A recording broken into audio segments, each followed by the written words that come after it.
হাজার মাইল দূরে থেকেও মাতৃভূমির যে কোনো সংকটে সর্বস্ব দিয়ে সবসময় পাশে থাকেন প্রবাসীরা। এবারও তার ব্যতিক্রম হয়নি। সম্প্রতি বাংলাদেশের গণ অভ্যুত্থানে হাজার মাইল দূরে থেকেও অভূতপূর্ব ভূমিকা পালন করেন মালদ্বীপে বসবাসরত প্রবাসী বাংলাদেশিরা। বিভিন্ন দেশের প্রবাসীদের মতো মালদ্বীপেও রেমিটেন্স শাটডাউন নামক কর্মসূচি দেন।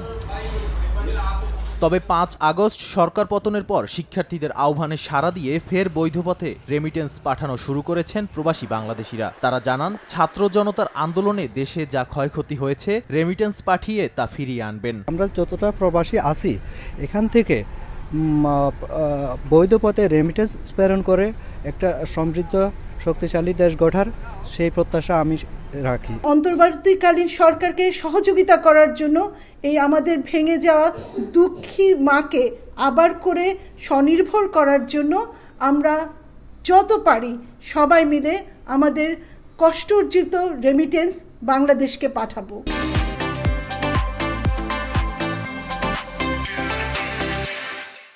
নতুন সরকারের প্রতি আস্থার কারণে সামনের দিনগুলোতে রেমিটেন্স প্রবাহ আরও বাড়বে বলে জানান মানি এক্সচেঞ্জ ব্যবসায়ীরা। যেহেতু ব্যাংকগুলো বিভিন্ন সিকিউরিটি নিরাপত্তার কারণে বন্ধ ছিল বা করতে পারেনি, সে কারণে গত সপ্তাহে কম গেছে, কিন্তু এই সপ্তাহ থেকে প্রচুর রেমিটেন্স আমরা বাংলাদেশে পাঠাচ্ছি।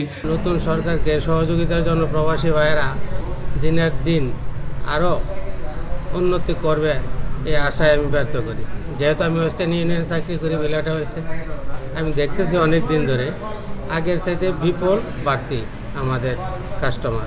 ডক্টর মোহাম্মদ ইউনুসের নেতৃত্বে গঠিত অন্তর্বর্তীকালীন সরকারকে নিয়ে দেশবাসীর মতো প্রবাসীদেরও আশা আকাঙ্ক্ষা কম নয়। বিমানবন্দরে হয়রানি বন্ধেরও দাবি জানান তারা।